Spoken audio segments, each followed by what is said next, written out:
Oh. Yeah. And there's been no one since? Nope. My voice is small, barely audible over the music. He adjusts his glasses. And you're still not on any of the apps, are you? Apps?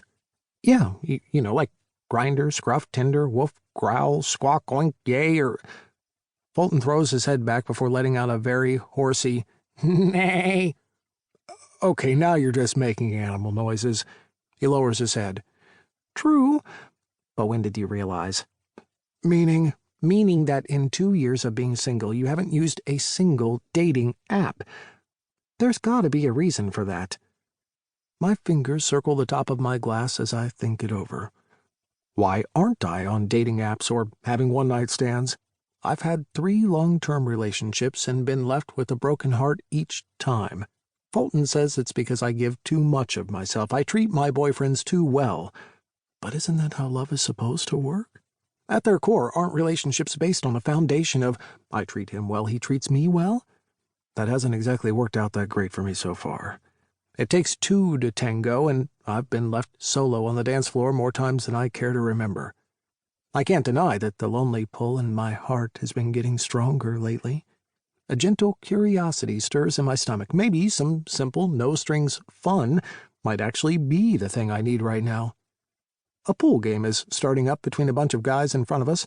I notice one of the guys who's just walked in. He's tall and has shoulder-length blonde hair.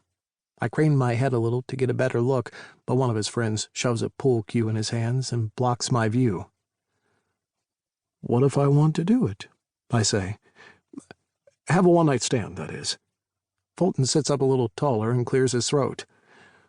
Well, then, as your best friend, fashionista with exquisite taste and one of the best veterinarians in all of Brookhaven, Virginia, let me offer you some sage advice, should you choose to resign from your position as president of the Blue Balls Society.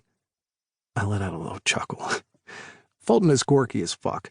He likes wearing funky, colorful outfits. He celebrates his half-birthday since his actual birthday is on Christmas Day, and he listens to Mariah Carey Christmas carols in June. He also happens to be the best friend a guy could ever hope to have. I drain the remaining water. Lay it on me. First, set your expectations too low. Okay. Once you've done that, lower them again. Geez, you're really selling it. Fulton's mouth slips into a smile. I'm a realist. Besides, like the guys said, it's just one night of no-strings fun.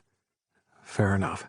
Now, before I give you the 4 golden rules for any one-night stand, I'm going to preface this by stating, for the record, that there is nothing wrong with you never having had a one-night stand.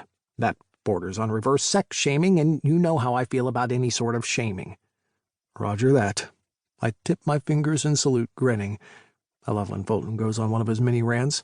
The rules, like all things to do with men and sex, are, unsurprisingly, very simple. I'm all ears. Fulton lifts a finger as he spouts each of them off. Don't spend the night. Don't see him again. Don't share anything personal. Don't fall in love with him.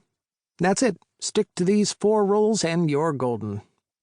I quirk a cheeky eyebrow.